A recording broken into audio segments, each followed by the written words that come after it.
Good morning সকলকে। আবার অনেক অনেক দিন পর আমার ব্লগ করা শুরু করছি। ঠান্ডায় একেবারে জমে গেছি সবাই, সেটা তো আমার মেয়েকে দেখে বোঝাই যাচ্ছে। টুপি, মোজা, সোয়েটার কোনোটাই বাকি নেই। আর এখানে দেখো বেলা 11টা বেজে গেছে, এখন আমার বিছানা তোলা হয়নি।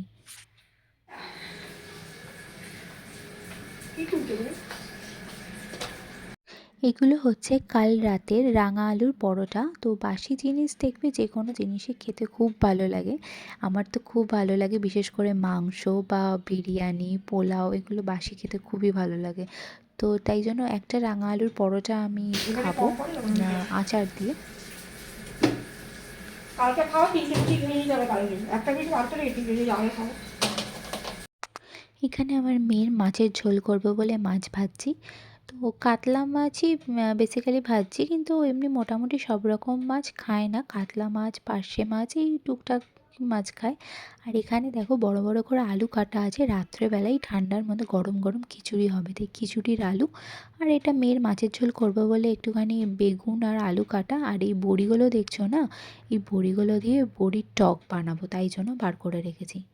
তো দেখো এখানে আমি বড়ির টক বানাতে চলে এসেছি। তো বড়ির টক বেসিক্যালি বানাচ্ছি না, বানাচ্ছি হচ্ছে মেয়ের মাছের ঝোল।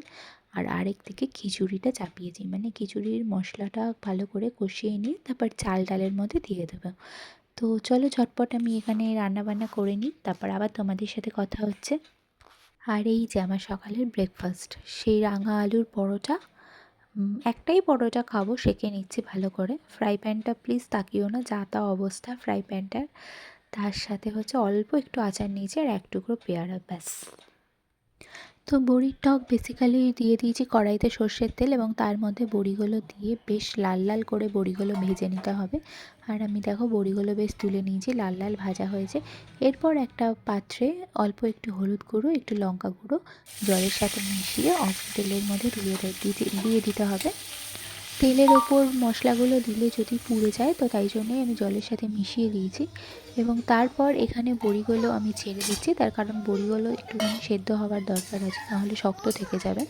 তো এই মশলাটা কষানোর সাথে সাথে বড়ির মধ্যেও মশলাটা ঢুকবে, এবং তাই জন্য বড়িগুলো দিয়ে দিয়েছি। দিয়ে দিলাম স্বাদ মতো নুন। আর যেহেতু বড়ির টক করছি, তো সেই জন্য অবশ্যই তেঁতুল গোলা দিতে হবে। তো দেখো আমি তেঁতুলটাকে অনেকক্ষণ আগে জলে ভিজিয়ে রেখেছিলাম, প্রায় 1 ঘন্টা মতন আগে। তো ভালো করে তেঁতুলটা ছেঁকে নিয়ে জলটা দিচ্ছি। আর দেখো ওই তলার জলটা কিন্তু দেবো না, তেঁতুলের নোংরা মানে মুখে পড়লে কিচকিচ করবে। এবং তারপরে স্বাদ মতো চিনি, তোমরা যে যেরকম মিষ্টি খাবে সেরকমভাবে আন্দাজ মতন চিনি দিয়ে দিতে হবে, ব্যাস। বড়ির টক একদম রেডি।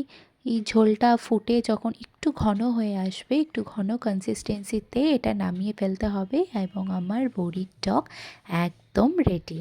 তো ঠান্ডা হলে অবশ্যই এটা ভালো লাগে, গরম গরম একদমই ভালো লাগে না। জাস্ট অসাম খেতে হয়েছিল। তোমরা বাড়িতে অবশ্যই ট্রাই করতে পারো, দারুণ খেতে হয়। আর এখানে আমার মেয়ের নাচ দেখো, 31st নাইটের রাত্রে যেভাবে নাচছে, একটা মনে হয় না যে 2 বছরের বাচ্চা এতটা অ্যাক্টিভ থাকতে পারে। মানে আমরাও মনে হয় ওর মতন বয়সে এত এনজয় করিনি, যে 31st নাইট কি সেটাই জানতাম না। এখনকার বাচ্চারা অনেক অ্যাডভান্স। তো সেই জন্য মানে ভীষণ ভালো লাগে এই জিনিসগুলো। তো নাচানাচি একদম চূড়ান্ত পর্বে।